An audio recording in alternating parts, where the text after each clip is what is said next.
Business and Legal Forum sur les enjeux juridiques de la préservation et de l'identification des modes de preuve en droit de la concurrence.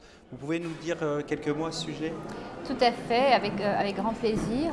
Donc mon intervention avec mes collègues qui faisaient partie de la table ronde, c'était d'identifier, je dirais, la problématique assez complexe entre ne pas produire des documents qui vont être utilisés à un moment ou à un autre par les autorités de la concurrence à charge pour incriminer les entreprises, et de l'autre côté, préserver quand même suffisamment la documentation pour le jour venu, sachant que dans les procédures concurrence, les dossiers se déclenchent très souvent assez longtemps après les faits, où les salariés, les employés souvent sont allés sous d'autres cieux. Donc reconstruire une histoire ou raconter une histoire différente de celle qui nous est opposée n'est pas toujours chose aisée. Et ce qui manque souvent, c'est d'avoir des documents au soutien de la défense ou du scénario alternatif qu'on veut faire passer auprès des autorités de concurrence. Donc on est confronté à cette double difficulté qui est qu'évidemment il faut essayer de former les gens, ne pas conserver les documents trop longtemps. Aujourd'hui il y a une pression informatique très forte pour rationaliser la conservation des documents, pour les conserver ailleurs, sur des serveurs ailleurs, dans des pays moins chers. Le cloud est un nouveau challenge auquel on n'a encore pas trop réfléchi, mais qui va se poser très rapidement, où les documents sont quelque part, on ne sait pas très bien où et avec qui.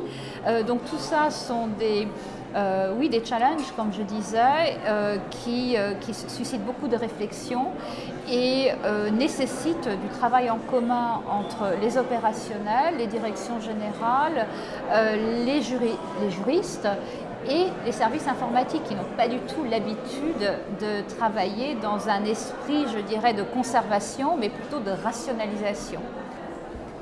Quelles sont les bonnes pratiques en la matière?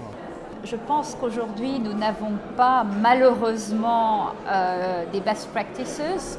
En tant qu'avocat, je dirais, ça ne sert à rien de détruire des documents, y compris identifiés comme potentiellement dangereux ou incriminants, parce que le propre d'un document, surtout dans un système où on procède à des échanges informatiques avec beaucoup de monde, et vous voyez vous-même combien de gens sont en copie qui en fait n'ont rien à voir avec la chose, donc un document détruit se retrouve toujours chez quelqu'un d'autre, donc ça ne sert pas à grand-chose.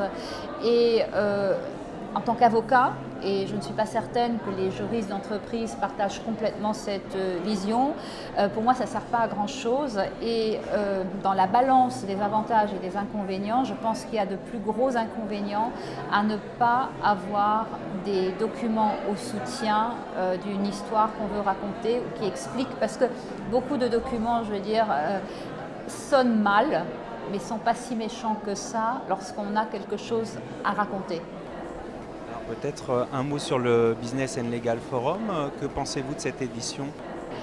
Écoutez, malheureusement, j'y étais pas très longtemps, donc j'ai assisté à la plénière et donc à mon atelier, mais bon, je suis une habituée du Business Legal Forum, donc en général, c'est un événement que j'aime bien. Ça permet d'échanger de manière très informelle avec des gens en général qui savent de quoi ils parlent et qui, le fait qu'il n'y ait pas des PowerPoint, des présentations formelles, etc., favorise cet échange.